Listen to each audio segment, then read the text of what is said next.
Alors nous sommes aujourd'hui, donc le mercredi, on est 24 Adar. Et on est donc Quf Nun Dalet 154 de Shabbat. Daf Quf Nun Dalet, première ligne. Alors on était en train de parler du Mehamer. Rappelez-vous donc hier, Mehamer, on avait dit celui qui fait déplacer un âne sous son chargement en lui faisant juste un bruit. On a dit que c'est assourd. Alors on était en train de discuter, est-ce que c'est aussi une melacha comme une vraie melacha hayaf hatat ou pas. On a vu hier une version, Rav Zavid Matnihachi. Rav Zavid, il nous donne une autre version. Amar Rami Barhama. Donc au nom de Rami Barhama, il a dit comme ça. Ha-mehamer ahad behema be-shabbat. Celui qui donc fait déplacer un âne sous un chargement le Shabbat. Beshorer et non hayaf hatat. S'il a fait involontairement, il n'y a pas de hatat. Par contre, bemezit, hayaf sirila. Mais s'il a fait mezit, hayaf sirila.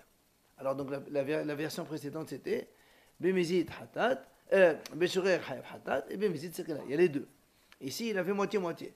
Si c'est beshorer, il n'y a pas de hatat. Et si c'est bemezit, il y a sirila. Mais s'il n'y a pas hayaf hatat, il y a quoi là? Rien. Rien du tout. Ouais. Alors c'est là où Mitiv Rava, il objecte. Il dit comment Hami halil tashabat bedabad shahibin ala shagharat wa hatat hayabin azidunus qila ha in hayabin asharat wa hatat in hayabin azidunus qila. Rava il objecte. Il dit comment nous on connaît un principe. Celui qui est halil shabbat. Dans les cas où si c'est involontaire hatat, si c'est volontaire c'est qila. On a la liaison. Quand il y a hatat involontaire, il y a skila volontaire. Alors l'agma a déduit donc, si involontaire, il n'y a pas de hatat, automatiquement, volontaire, il n'y a pas de skila. Alors comment toi tu dis, il n'y a pas hatat, mais il y a skila? C'est un petit peu... D'accord? Alors, l'agma lui dit, mais katani ha'en haïven vichoulé. Il dit pourquoi? C'est pas marqué, toi tu as une déduction. Ce n'est pas marqué. Là, nous, ce qu'on a enseigné, c'est quand il y a hatat, il y a skila. Mais la déduction inverse, elle n'est pas marquée. C'est toi qui l'as déduite. Moi, je peux te dire,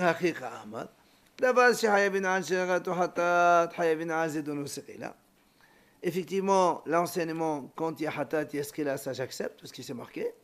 Par contre, je peux rajouter, au lieu de faire la déduction que tu as faite, je peux te rajouter, V'yesh davar she'en hayavin al shirarat hatat. D'accord, il dit, moi je peux rajouter la chose suivante. Et il y a des choses dans lesquelles il n'y a pas hatat involontairement, mais il y a ce qu'il a volontairement. Exemple, Mehammer, c'est ce qu'il va enseigner. Donc il n'y a pas de question. Voilà. Toi tu as fait une déduction, moi je peux te dire que ta déduction n'est pas bonne, mais qu'en fait, on peut comprendre autrement. Il n'y a pas de différence. Il y a marqué, quand il y a hatat, il y a ce qu'il a. Je suis d'accord avec toi. C'est tout ce qu'il y a marqué. Il n'y a pas marqué quand il n'y a pas hatat, il n'y a pas ce qu'il a. Moi, je peux te dire, il y a des cas où il n'y a pas de hatat, mais il y a ce qu'il a. C'est quoi? C'est mon Mehamer. Rava, Ahoud et Rav Mari bar Rachel. Rava, c'était le frère de Rav Mari, fils de Rachel. Vous vous rappelez? C'était la fille de Shmuel qui a été violée par un goy. Et Amnela, Avou de Rav Mari bar Rachel. Il y en a qui disent que Rava, c'était le père de Rav Mari bar Rachel. Donc il va nous donner un enseignement. Mais juste avant qu'il nous donne cet enseignement, la Gemara déjà elle-même, elle lui fait une remarque. Selon cette deuxième version, comme quoi c'est le père de Rav Rachel, il y a une question. Parce que si Rava, c'est le père de Rav Mari, fils de Rachel, donc Rava c'est un haram, Rachel c'est une juive, donc Rav Mari c'est un juif à 100%. Alors, Kashia, il dit, dans ces cas-là, pourquoi on a vu dans un endroit que Rav, il a permis à Rav Mari de prendre un poste de responsabilité de la communauté. Nous, aussi, en général, on ne donne cela qu'à des juifs, donc proprement parler. Si tu dis que Rava c'est son père et Rachel c'est sa mère, qu'est-ce qu'elle nous apprend de plus? Il n'y a rien de spécial. Si on dit que Rava c'est le frère, d'accord, ça pourrait se concevoir. Parce que Rav Mari bar Rachel, son père c'était un goy. Puisqu'on a dit nous que le goy, il a violé la fille, donc Rachel. Après, il est né Rav Mari.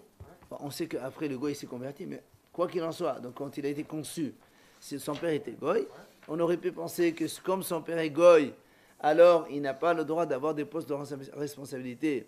Parce que pour avoir un poste de responsabilité, il faut un pur, on va dire pur sang. Mais c'est 100% si il y a sa mère qui est juive. Non, c'est pas 100%. Non, pas 100%. C'est un juif halachiquement parlant, mais d'accord, je suis d'accord. On n'a jamais dit non, on a dit que c'est un juif, mais tu comprends bien que c'est pas 100% juif. Au niveau physiologique, il y a du sangoï dans son corps. Voilà, c'est tout ce qu'on a dit. On a dit que c'est un juif, on n'a pas dit que c'est pas un juif. Mais il te dit, si Rav il a eu besoin de faire une sorte de halakha, voilà, celui-là on peut le nommer. Pourquoi tu es une halakha? Si c'est un vrai juif 100%, il n'y a rien à dire. On dit que c'est peut-être le fils de Rava aussi. Il y a une version qui dit Rava, c'est le frère. Il y a une version qui dit Rava, c'est de ce garçon, de Ramari, Bar Rahel. Oui, ça peut être le frère de. C'est pour ça qu'il dit. Le fils de Rachel, Voilà. le fils de Rachel. Oui, Il y en a qui disent c'est le fils de Rachel, il y en a qui disent c'est le mari de Rachel. voilà. Si tu dis que le fils de Rahel, On sait pas. on ne sait pas. Voilà la preuve. Voilà la preuve. Et donc, la Gemara dit, selon la version comme quoi il est le frère, bon, je comprends, mais si c'est le père, c'est impossible, parce que si c'est le père et la mère c'est un juif, une juive tous les deux, donc il n'y a pas de problème au niveau de Ramari. Pourquoi la Gemara a eu besoin de dire que Rav, il a nommé, ça m'a qu'il annonce quelque chose de, un effet spécial, un truc spécial qui sort de la nature. Mais il n'y a rien de qui sort de la nature. Alors il dit la Gemara, c'est vrai, tu as raison. Dilma, Tademahel Barahel Havo. Il dit, tu as raison. Peut-être qu'il y avait deux types qui s'appelaient Ramari Barahel. Donc il n'y a pas de question. Quoi qu'il en soit, Rabat, lui, il disait cet enseignement donc, de Mehamer au nom de Rabbi Yohanan, l'iftor. Ça veut dire que selon Rabbi Yohanan, il dit que c'est pas tôt. Il est là. Amar Rabbi Yohanan. Donc Rabat, il enseigne, il dit comme ça. Amar Rabbi Yohanan. המחמר אחד בהמתו בשבת פטור מכלום. Non, il n'a rien dit pour l'instant. C'est obligatoire. Attends. Il a dit comme ça, lui. מחמר אחד בהמתו בשבת פטור מכלום. Donc celui qui fait déplacer son âne avec un chargement Shabbat en lui disant, en faisant un bruit, et l'âne se déplace, selon Rabbi Yohanan, il est patour de rien. On explique. Beshorer la mechayev hatat, de Orshakula Todakola Avodazara. Premier cas. Pourquoi Beshogeg il n'est pas Hayav Hatat? Comme on a vu hier. On a dit que pour être Hayav Hatat, il faut qu'il y ait une action. Comme dans la Avodazara, vous vous rappelez? Comme là, il n'a pas fait d'action, il a juste parlé. Donc, il n'y a pas de Hayav Hatat. 1. Bemezid, Namila Mehayev. Il dit, Mezid en plus, il a fait volontairement, il n'est pas Hayav. Pourquoi? Ditnan, Hamehalel et Hashabat, Bedabal Shahayavin al Shagarato Hatat, Azidonu Sikila. Ha'in Hayavin al Shagarato Hatat, Hayavin Azidonu Sikila. Lui, il dit comme ça, comme on a vu dans la Mishnah, c'est marqué. Celui qui transgresse un commandement, donc celui qui fait un travail Shabbat. Si c'est Beshogek Hatat, alors volontaire, il est Skila. Mais si Shogeg, il n'y a pas Hatat, et donc il n'y a pas Skila non plus. Et comme ici, lui, il a dit il n'y a pas de Hatat parce qu'il n'y a pas d'action, donc il n'y a pas Hatat, il n'y a pas Skila non plus. Ça, c'est l'avis de Rabbi Hanan. Donc ni Shogeg Hayav Hatat, ni Skila Hayav, ni Bezit Hayav Skila. Il considère que le sifflement n'est pas une action. Ça, c'est pour l'involontaire. Et le volontaire aussi. Le volontaire, comme il n'y a pas de Hatat involontaire, il n'y a pas de volontaire non plus Skila. Mais bon, siffler, tu le considères comme quoi? Non, c'est pas siffler. Il fait un bruit, il dit va-t'en. Il fait un bruit. Maintenant, il continue Rabbi Yohanan, Belavnami, la Mehayev. Tu vas me dire très bien, il n'y a pas Hayav Hatat, je comprends, il n'y a pas Skila non plus. Alors peut-être qu'on peut lui donner 39 coups. C'est un commandement négatif simple. Il te dit même ça, non. Mais non, parce que si à la base il n'y a pas de. Si des Shogeg, il Non, n'y a pas, il y a non, rien. non. Donc, N'oublie pas, le Korban Hatat, c'est beaucoup plus grave qu'un Malkout. Oui, non, bien sûr. Mais là, on dit Beshogeg, il n'a rien parce qu'à la base, c'est pas une action de siffler. Il faut une action. Voilà. Parce qu'on a comparé ça à l'Avodazara. Donc, Quand il n'y a pas Hatat, il n'y a pas non plus Skila. il faut qu'il y ait une action. Même s'il est averti ou même s'il le fait de tout. Ouais, ça, c'est pour la sanction. Pour la sanction Hatat, il n'y a rien. Mais pour une sanction. Aucune sanction. Pas du tout. Voilà. Pour le Malkout, on n'a jamais vu que par le Malkout, il faut une action. Non, mais si à la base on considère que le fait de siffler n'est pas une melacha, donc même si c'est. Non, non, on n'a pas dit que c'est pas vrai. C'est une melacha, mais il n'y a pas d'action. Et comme il n'y a pas d'action, on compare ça à la Avodazara, dans laquelle on a vu, c'est là-bas, on a la référence comme quoi, si quelqu'un il faute par une action, il doit apporter un korban. Ici, il n'y a pas d'action, il n'y a pas de korban. Mais lave, non. Bilav n'a la mehaï. Il dit même lave, il n'y a pas de hayouf. Pourquoi? Il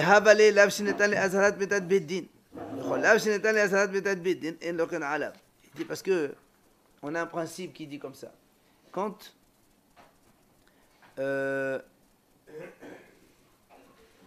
c'est marqué Lav Shinetan Azat. Ça veut dire que quand il y a un commandement, quand la Torah dit par exemple dans le Shabbat, Lo ta'aseh kol melacha, on n'a pas le droit de travailler. Et celui qui travaille, il est hayab mita. Ok? De là, on apprend que quand il y a hayab mita, il y a hayab mita. S'il n'y a pas de hayab mita, il n'y a pas autre chose. Lav Shinetan Azat Mitat Biddin, en loken alav. Ça veut dire que si on te dit, voilà, la Torah dit il ne faut pas travailler Shabbat. Tu ne fais aucun travail. Celui qui travaille, il est hayab mita. Tu ne peux pas trouver une action Shabbat dans laquelle il n'y a pas mita, il y a autre chose. Ou il y a mita, ou il n'y a rien. Donc il n'y a pas de malchut non plus. Donc Rabbi Hanan, il a dit, le Mechamer, 1, 2, 3, ni Lav, ni Shogeg, ni Messi. Il n'y a aucune photo, complètement. Ça, c'est la vie de Rabbi Hanan. Même le Nizid. Bien sûr. On vient de voir.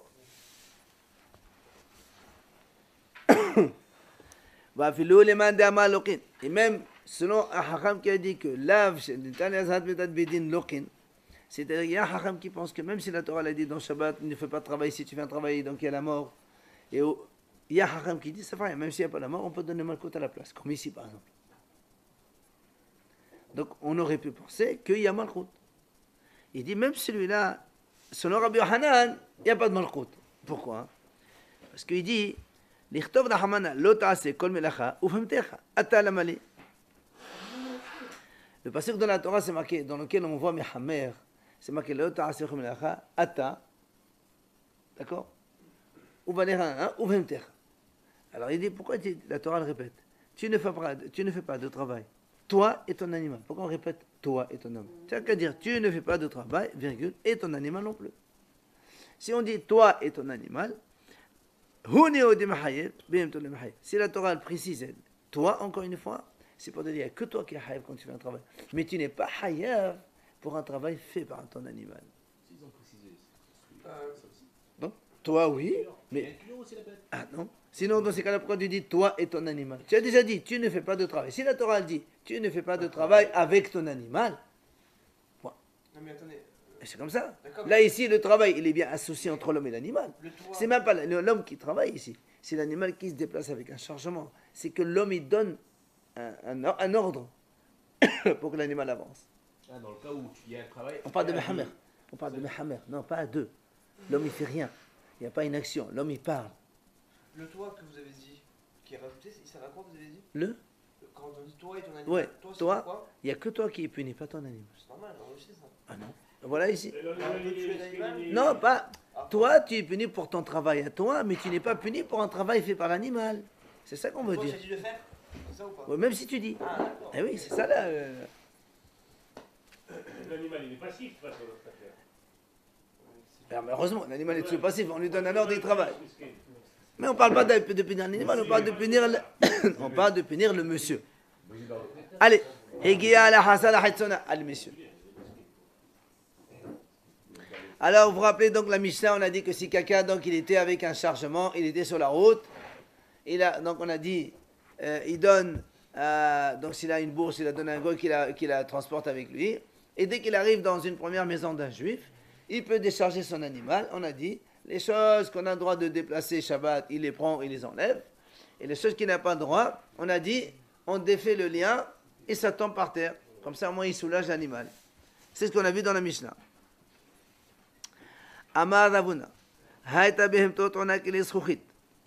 Ravuna dit comme ça, si l'animal il était chargé d'ustensiles en verre, là, il ne peut pas détacher et que ça tombe. Si ça tombe, ça casse tout. Comment on fait?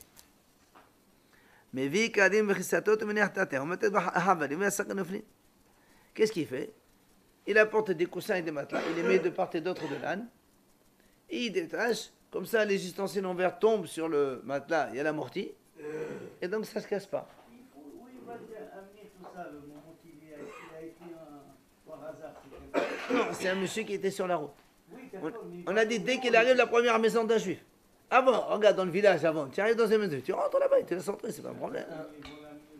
Mais Rav, le problème sur les ustensiles en verre, un verre par exemple, on le prend pas, monsieur. Non, on parle des ustensiles qu'on n'a pas le droit de déplacer. Quoi par exemple? La Gemara va poser une question. Parce que si c'est des verres et des assiettes, il n'y a aucun problème, on peut les déplacer. Si on a besoin de leur place ou de eux-mêmes. Non, mais là maintenant on parle du chargement de l'âne, maintenant, carrément. On parle plus d'argent maintenant.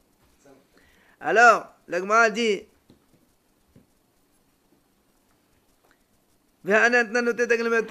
exactement ta question. Comment tu dis qu'on met un matelas, on laisse tomber. Mais t'as qu'à les prendre à la main, les assiettes et les verres. Quel est ton problème? Et c'est des équilibres qu'on a le droit de déplacer. Il ne faut pas avoir des choses qui. Alors, il s'est dit, il lui dit, lui Ravuna, il parle des, on va dire comme ça, des bassines du médecin. Avant, le médecin, il avait des bassines en verre pour faire des saignées. C'est là où recueille le sang des gens. Alors ça, c'est des ustensiles, on ne mange pas dedans. C'est dégueulasse. D'accord. Donc c'est mouté. Donc je ne peux pas les prendre à la main. C'est pour ça que je fais ça. Donc il a trouvé la solution pourquoi il met un matelas pour amortir le choc. Mais la Gemara continue. La Gemara pose une grande question. Comment tu dis qu'on a le droit de faire ça? Rappelez-vous, on a déjà vu, nous, qu'un ustensile qui était déplaçable, tu n'as pas le droit de provoquer une situation pour qu'il devienne non déplaçable. Notamment ici, tu avais un coussin. Le coussin, tu peux le prendre pour dormir dessus. Si tu fais tomber le fameux verre du médecin là-dedans, le verre, il est mouxé. Donc le coussin, il est mouxé. J'ai plus le droit de déplacer un coussin. Ça s'appelle détruire, c'est assaut. C'est assaut de provoquer une situation qui te rend un ustensile inutilisable Shabbat, alors qu'il était utilisable auparavant. Ça s'appelle mevatel kel, les mehechano. C'est un peu comme le cas d'hier, on n'a pas le choix de toute façon. Pourquoi j'ai pas le choix? On n'a pas le choix. Comment vous voulez qu'on C'est pas parce que tu n'as pas le choix que tu fais des péchés. Pourquoi déplacer ce truc, Shabbat? Qu'est-ce que tu vas faire un petit avec? Un tube, quelque chose de mouxé. C'est mouxé. Ah oui, bon, tu fais l'exemple. Bah oui. Il peut même déplacer le coussin pour ça? Pour faire ça Nous, au début, on a dit comme ça. Non, mais Alors, il a dit pourquoi tu n'as pas le droit de déplacer le coussin? Parce que le coussin, après, il va devenir mouxé lui-même. même dès le début. C'est avant pas un même. problème. Le coussin, c'est quand j'ai besoin de lui-même ou de la place. C'est pas un problème. C'est pas mouxé. Même pour déverser du Ouais, dessus. bon, voilà. A priori, le fait d'amener un coussin, c'est pas un problème. Alors, il lui dit, les autres, il lui dit, en fait, c'était des petits ustensiles. Et qu'est-ce qu'il fait, lui? En fait, les ustensiles ne vont pas rester sur le coussin. Il met un coussin, un autre coussin, un petit coussin, il fait une sorte de dégradation, enfin, en escalier. Comme ça, l'ustensile, il arrive jusqu'à par terre. Et après, il récupère son coussin. Donc, le coussin, il reste utilisable Shabbat. Il n'est pas monté. D'accord, mais oui. Bon. D'accord? C'est pas que le verre, il reste dans le coussin. Déplacé pour rien. Non, mais non, parce que je l'ai utilisé pour faire... Mais c'est pas possible. Non, l'interdiction, c'est pas de déplacer pour rien. L'interdiction, c'est de déplacer un coussin qui était utilisable. Et si l'ustensile, il tombe dessus, il reste dessus, le coussin il devient inutilisable. Et ça, c'est assaut. Alors, il dit, c'est pas un problème. Il fait 2 ou 3 niveaux. Comme ça, l'ustensile, il se va par terre complètement. Mais tu veux m'a posé une question.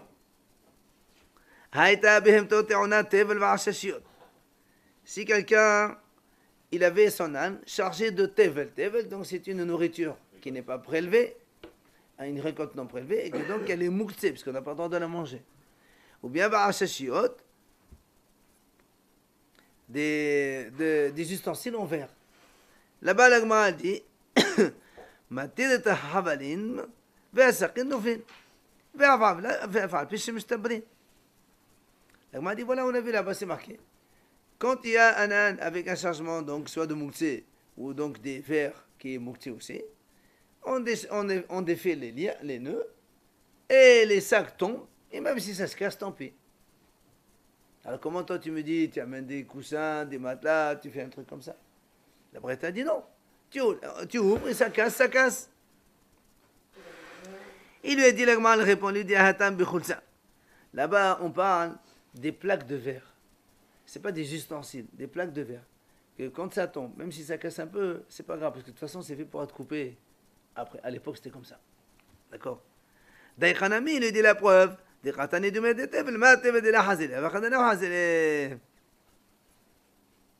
dit donc, étant donné, la preuve, c'est que c'est marqué le tevel et les ustensiles en verre en même temps. Alors, comme tevel, c'est mouxé, l'ustensile en verre aussi, il est mouxé. Et donc, c'est pour ça qu'ici, il s'agit donc de grosses plaques de verre. C'est pour ça qu'on a dit, on ouvre ça tombe par terre, même si ça casse un peu, c'est pas grave. Alors, l'agma a dit, alors si tu me dis, même si ça casse, c'est pas grave, alors pourquoi la Braïta le dit? Même si ça casse, ben, toi-même tu dis que c'est moutarde, c'est parce que c'est comme ça. Qu'est-ce que tu m'apprends, même si ça casse? Il dit non. Il dit parce qu'en vérité, quand ça casse, c'est une grosse plaque, elle va tomber, il va se casser un petit bout. J'aurais pu penser, c'est rien du tout ça, parce que de toute façon, lui, il va la couper en morceaux pour la mettre dans les fenêtres, je ne sais pas où il va la mettre. Alors on aurait pu penser que ça, étant donné que ce n'est pas une grosse perte, alors laisse tomber. Alors on te dit non monsieur, même si ça casse un petit peu, eh bien on n'est pas rochèche. Tu aurais pu dire que non, même si c'est une petite brisure de verre, eh bien j'ai pas envie, je peux mettre un coussin, tout ça. Il te dit non monsieur. Tania, la Braïta ancienne. Rabbi Shimon ben Yochai Omer. Rabbi Shimon ben Yochai nous enseigne. Si quelqu'un il avait donc son âne avec un chargement de récolte, de céréales. Alors, Shlif Shetevoa, Hachamim disent, c'est quand par exemple l'âne il a un sac, vous savez, les ânes avant on leur mettait voilà, un sac de chaque côté et c'est comme ça qu'il marche. Et donc lui il avait un sac de récolte qui n'est pas. Qui est moussé sur l'âne Shabbat. Qu'est-ce qu'il fait pour enlever ça? Il dit comme ça. Comment il fait pour enlever ça? Alors il dit comme ça. Il met sa tête sous le chargement, il soulève, il le pousse de l'autre côté, et ça tombe des deux côtés. Les deux sacs ils tombent d'un côté. Tu as compris? Vous avez l'âne comme ça, l'âne avec deux chargements. Il met sa tête ici, il soulève le truc, hop, tous les deux sont là, hop, il tombe par terre. C'est un. Hein? Ben justement, sanglé en haut, pas en bas. Mais non, les sacs ils sont en bas. Les nœuds, des fers à nœuds, c'est pas interdit, on a déjà dit. Non, il n'a même pas besoin de défaire le nœud ici. Tiens, regarde, tu as deux sacs comme ça, voilà. L'âne, il est ici au milieu, d'accord? Il est sur la tête de l'âne, ça. Il soulève la tête, lui, avec sa tête à lui. Il fait comme ça, hop. Après, les deux sacs tombent, quel problème? Vous avez imaginé un âne avec deux chargements, deux sacs. Comment il va savoir qu'il faut faire ça, l'âne? Il a pu le faire. Mais c'est pas l'âne qui fait, c'est le monsieur. Oh. L'homme. Tiens un âne, regarde, tiens un âne ici avec un chargement de deux côtés, voilà. Oui. Comment tu vas le faire tomber? Alors? Un homme, il fait avec sa tête comme ça. Ah, l'homme. Eh ben merci. D'accord, je crois que c'est l'âne. L'âne, comment avec sa tête? On peut penser que c'est l'âne en tournant la tête comme ça. Ouais, Ah ouais, l'âne, il tourne la tête. Mais Bon, Hamrosa. Attends, oh. Ah, moi, je suis avec le pied, c'est qu'il est. Hein? Un autre membre. Ben, avec le pied, c'est plus simple que la tête quand même. Hein. C'est ça, avec le pied aussi, tu peux faire, effectivement. Le mouxé, on peut le déplacer avec le pied, avec la tête. Voilà. Hamrosa, c'est Rabban Gamliel, la tête en a des vaches. Alors, il dit que l'âne de Rabban Gamliel, il était chargé de miel. Et Rabban Gamliel, il ne voulait pas faire ça. Il a dit, c'est là ce qu'il commence à Moussel Shabbat. Le problème, c'est que le Moussel Shabbat, l'âne, il est mort à la Moussel Shabbat. Mais ça serait mouxé le miel. Alors, justement, là, on a dit, quel est le problème? Il va se renverser. Quel est le problème? Quel est ton problème? Le miel, c'est mangé, c'est moutard. Pourquoi il n'a pas enlevé? Il n'a pas besoin de faire un coup de tête. Il le prend carrément. Il dit non. Le miel, il était aigre, il a tourné. Donc, il n'est plus mangeable. Pardon, monsieur? Non, l'âne, il n'est pas mort. C'est parce que le miel, il a tourné et que le rave, il n'a pas pu enlever le miel. Et donc, à cause du chargement, l'âne, il est mort le soir du soir. Alors, l'agma a dit, Hedvish, il a hasé. L'agma a dit, si Rabban Gamliel, quand il est arrivé Shabbat, il est arrivé avec du miel aigre. Pourquoi il a amené du miel aigre? Qu'est-ce qu'il va faire avec ça? non, mais il a tourné en chemin peut-être. Dans ces cas-là, il enlève avant. Pourquoi il l'amène chez lui à la maison? Mais il ne sait pas qu'il va tourner. Ah non, ici. Oui, regarde, tu regardes le chargement. Quand ça tourne, on le sent. Il est dit non. Les khatita des Gamliel, hein? Rabban Gamliel, ça. Il n'y a pas avant Shabbat. Bien sûr, c'est son problème. Il arrive juste avant Shabbat. Mais c'était son cas. C'était son cas. Il est arrivé avec son âne. Il a laissé l'âne avec son chargement. On dit pourquoi tu n'en as pas? Si le miel dit non, le miel il a tourné. Alors on a dit comment si le miel il a tourné, alors pourquoi tu le gardes alors? Il dit non, il dit le miel de l'époque quand il a tourné, on l'utilisait comme pansement. Pour les chameaux, oui. les chameaux, le chargement des chameaux, qu'on mettait des choses pour la bosse là-bas, on met. Voilà. Alors, la Gemara dit, alors, la Gemara dit, pourquoi il n'a pas carrément enlevé les. Bon, il ne veut pas les déplacer avec sa main, je veux bien. Mais enlève le truc, ça tombe. Oui, Hein?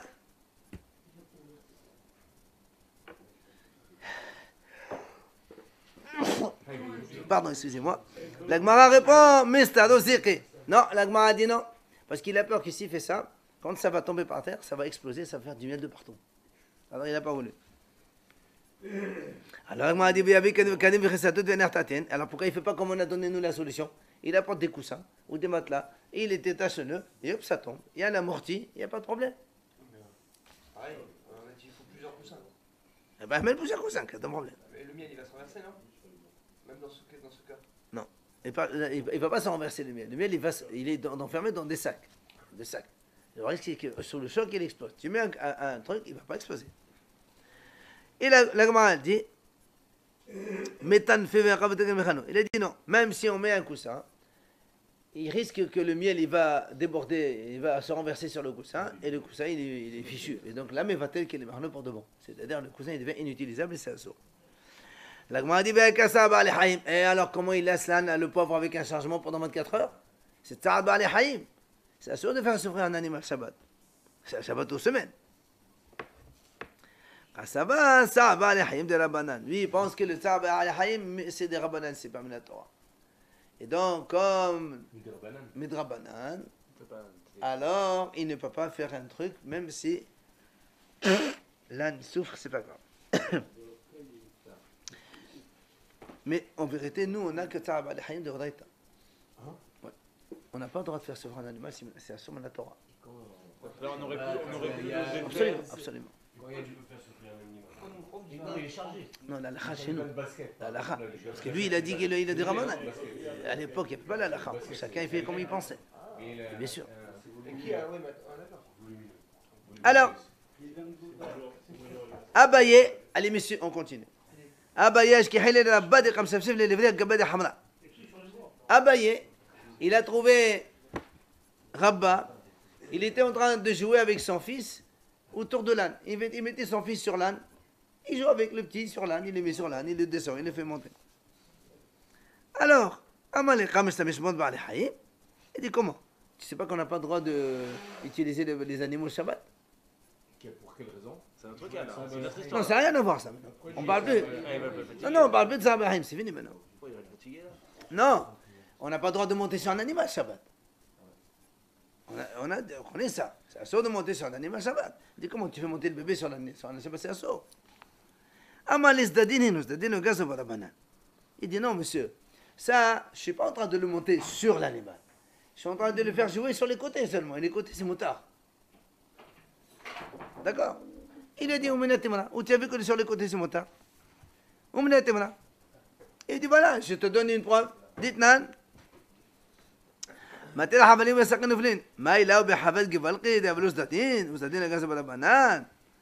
Gemara dit, quand on a dit, on enlève, on défait les nœuds et les sacs qui tombent. Comment tu défais les nœuds? Pour défaire un nœud, tu es obligé de toucher l'âne un petit peu. D'accord, c'est obligé de toucher les côtés de l'âne. Donc tu vois bien qu'on a le droit de toucher les côtés de l'âne. C'est qu'au-dessus, il ne faut pas monter, mais il n'y a pas de problème. On parle pas d'intention, et alors? Et alors? Quelle intention? Non, toucher, non, c'est pour ça. J'en ai besoin parce que j'ai besoin de tirer. Ok, il est lancé. Et maintenant, là, je veux juste défaire un nœud, je ne veux pas toucher l'animal. Mais toucher, justement, il est en train de dire que toucher l'animal, c'est moutard, lui. Alors voilà. Donc justement. Quel est le problème? L'autre, il lui a dit, pourquoi tu fais jouer ton fils sur l'âne? Il dit, non, c'est sur les côtés. Il dit, d'où tu sais que c'est les côtés, c'est moutard? Il dit, parce que quand je suis en train de... Je touche le deux côtés de l'âne obligatoirement. Alors, là, m'a dit... Là, il a dit non, là-bas c'est pas une preuve. Peut-être que là-bas il ne s'agit pas de, comme tu as dit toi, il était en train de défaire. Peut-être que les deux sacs ils étaient reliés juste par un anneau. Il enlève juste un petit truc comme ça et puis les deux sacs ils tombent tout seuls. Et donc il n'utilise même pas les côtés. Donc ça c'est pas une preuve comme quoi on a le droit d'utiliser les côtés d'un âne.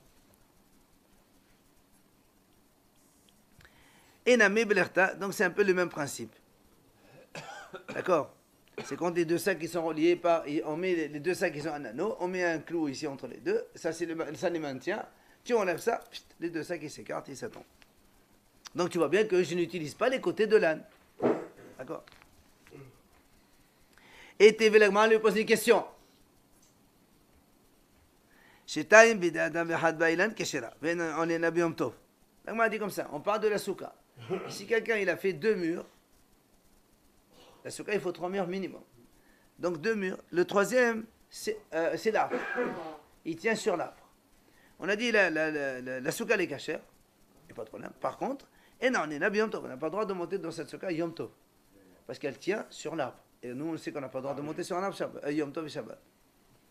L'agma dit comment ça s'est passé ce troisième mur sur l'arbre. N'est-ce pas qu'il a, on va dire, soutenu le troisième mur sur l'arbre. Et donc, tu vois bien que on n'est pas, parce que on a déjà vu aussi, c'est absurde de monter sur un arbre. Alors, et sur le côté de l'arbre, il dit, tu vois bien que sur les côtés de l'arbre aussi, c'est assaut. Pardon, la souka, les cachères, oui, c'est assaut. C'est assaut de montagne Yom Tov. Avant, les soukottes, ils étaient toujours à l'étage. Mais là, vous dites que c'est absurde de monter sur un arbre. Oui, je suis en train de lui dire. Il sert de support cet arbre. Parallèlement, on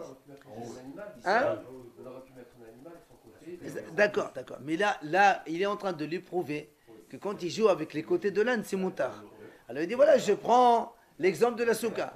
Comment la souka elle est tenue sur un arbre? N'est-ce pas que le mur, par exemple, ça c'est l'arbre, et le mur, il est rentré dedans pour tenir. Parce que nous, on a dit, il y a 2 murs qui sont cachés, et le troisième, il tient sur un arbre. L'agma dit, n'est-ce pas qu'on parle d'un cas pareil où le mur, il est donc enfoncé dans le trou de l'arbre, et donc là, on utilise les côtés de l'arbre, on n'est pas sur l'arbre. Et pourtant, c'est marqué que c'est assaut. Donc tu vois bien que, comme les côtés de l'arbre, c'est assaut, les côtés de l'anneau aussi, c'est assaut. Donc c'est pas bon ce que tu fais. Oui.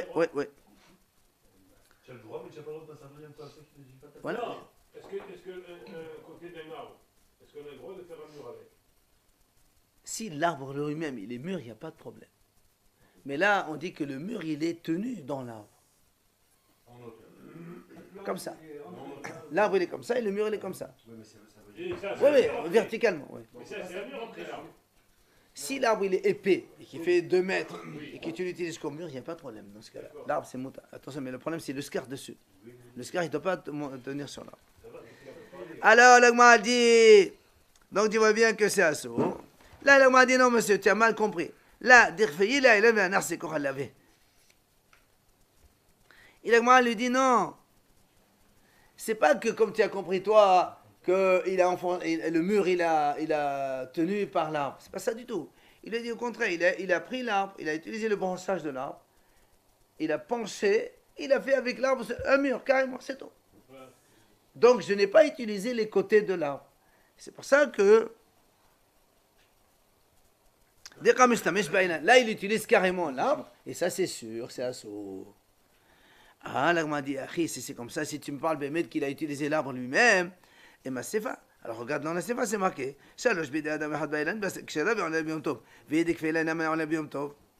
Alors, dans ces cas-là, pourquoi juste après, l'agma a dit, si maintenant un homme, il a fait 3 murs, et le 4e, c'était l'arbre. Comme on a dit maintenant, selon ce qu'on a dit maintenant, qu'il a fait pencher l'arbre. Mais dans ces cas-là, l'agma a dit, là-bas, il a dit, c'est caché, on peut monter Yom Tov. C'est pas vrai. Parce que s'il y a un arbre sur lequel il tient le scar, eh ben, même dans ce cas-là, Yom Tov, c'est assuré de monter, même s'il y a 3 murs vrais. Vélamai, c'est-à-dire Nasoudine. L'agma dit, bon, qu'est-ce que tu veux maintenant? Tu veux me montrer que les côtés, on va revenir sur notre premier cas, où le mur, il tenait sur l'arbre. Et tu me dis, donc, comme c'est marqué, c'est assourd de monter ça dans Yom Tov, donc tu vois bien que le côté de l'arbre, c'est assourd, n'est-ce pas? Alors l'agma dit, sauf. Ah, mais on est Nabi Yom Tov. Alors dans ces cas-là, pourquoi dans le 3e cas, on a dit que quand il y a 3 murs et un 4e qui est enfoncé, on a le droit de monter à Yom Tov? Là aussi c'est pareil, il y a la même question. L'agma dit non, là-bas en fait, c'est pas l'arbre lui-même qui est mûr. On a utilisé les feuilles de l'arbre. Les feuilles de l'arbre, il y avait un branchage énorme. Et on a fait avec un mur. Et là, il n'y a pas de problème. Avec le branchage, il n'y a pas de problème. Pourquoi?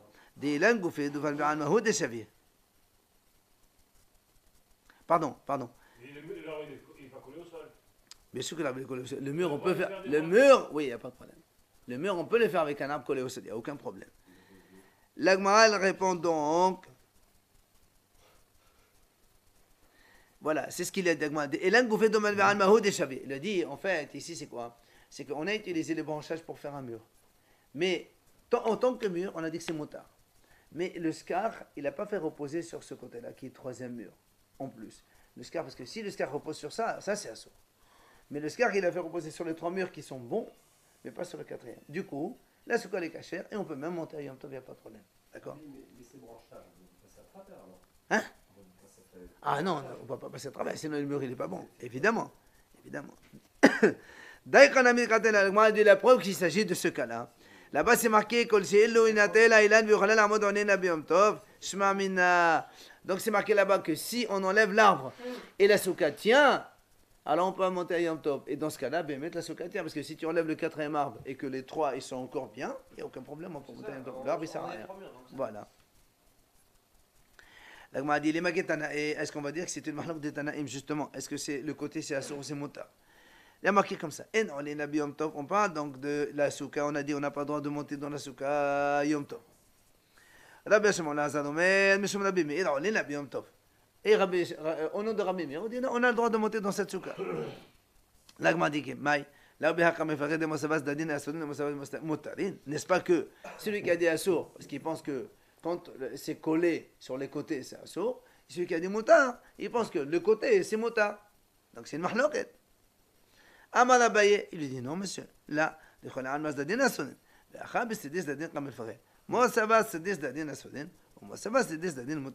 dit non, monsieur.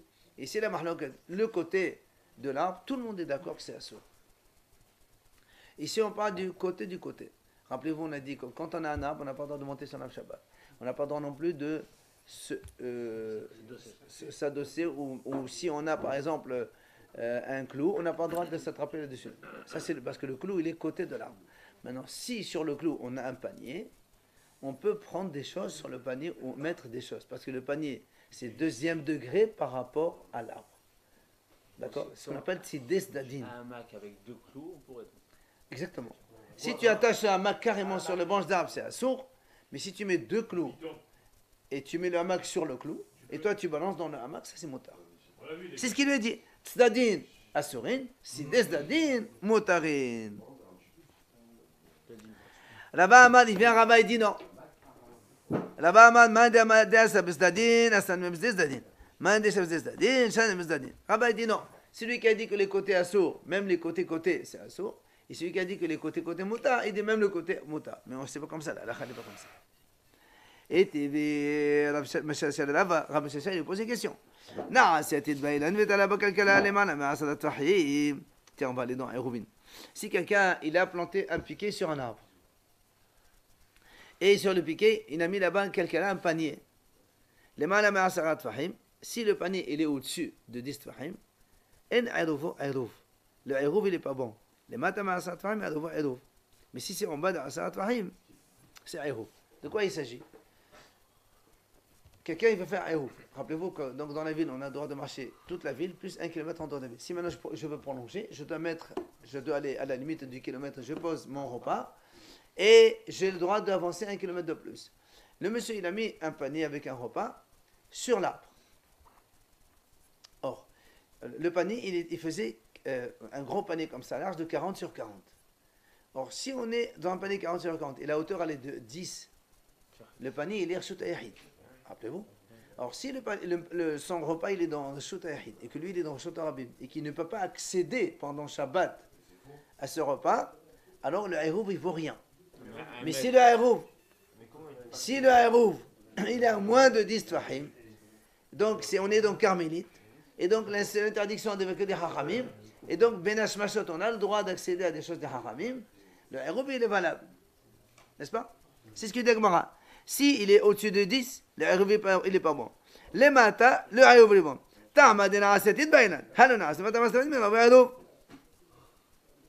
La raison, c'est parce qu'il y a un piquet. S'il n'y a pas de piquet, sur l'arbre, c'est interdit. Donc, tu vois bien que quoi? Donc, ça veut dire, sur les côtés, si tu poses le panier carrément sur l'arbre, c'est sûr que c'est assourd.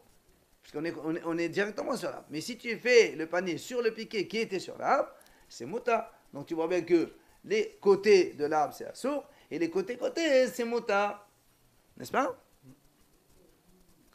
Alors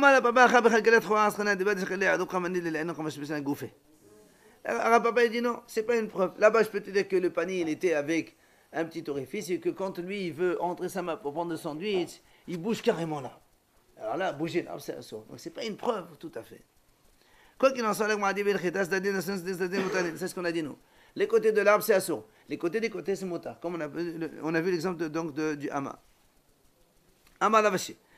En conclusion, هذا دام تدين سنة دقادم الدلة لا لنحي إنيس الدقلاء وزادين لنحي الجوازي لبام الدقلاء ويخسليق لا نحق الجوازي نحق القنين. Il dit si quelqu'un il veut mettre une échelle, sur un arbre, il n'a pas le droit d'appuyer l'échelle sur l'arbre directement, parce que tu deviens côté de l'arbre. Donc tu mets l'échelle, tu l'appuies sur un piquet, il y a un clou, un truc comme ça, et tu l'appuies sur le. Ça c'est motard. Et quand on descend la même chose, tu descends de l'arbre, tu n'as pas le droit de descendre et de mettre les pieds sur les troncs de l'arbre. Parce que tu utilises les côtés de l'arbre, tu es obligé donc uniquement d'utiliser les marches.